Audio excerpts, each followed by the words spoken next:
Hello YouTube viewers ho tuni program na chiutin amonding hil em simol hin awin sa na dinga concert gospel concert abol de hin tuni program ni kanayin chu ki chai pha le beria langa sukno langai na chi ki de hi tuni ki man cha na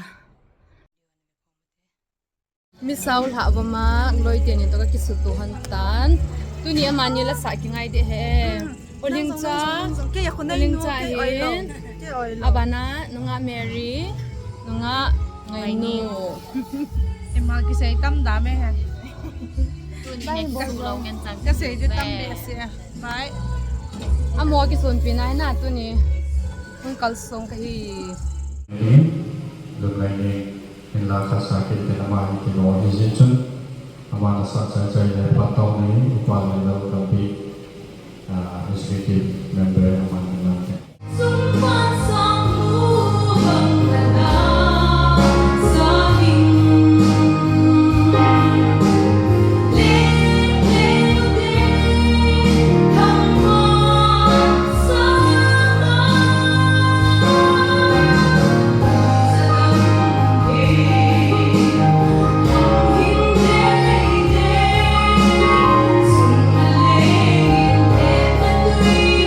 So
can say.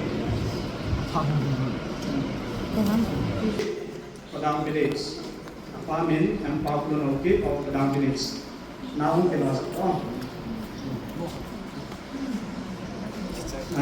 Mr. Mangte Nalsama Khom, Mr. Apamin, Mr. Mangte Anam Khom of Ekapi village.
Jadi kalau kami kamai ini tempat kesehatan sendiri pihak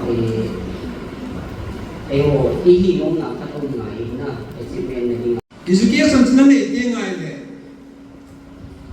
Na education once you acquire na in your heart, that will remain with you until you leave this mundane world na. Isliye na da ka chunda lita choma so. The other property through the heart, so then after some time, nangin, nasumang ditas, liang ditas. Yeah, education is so important and so may ba. Punya nungato napate ute rohit. Education so tab amoy apoy le so. Na. Leia subin na katebe, lungkap na tingna katebe. Makam zona ngeng sangin, leiloy azon patinin sing. Pinitin sa kolang kalaye, si Pailang bigit son pirante.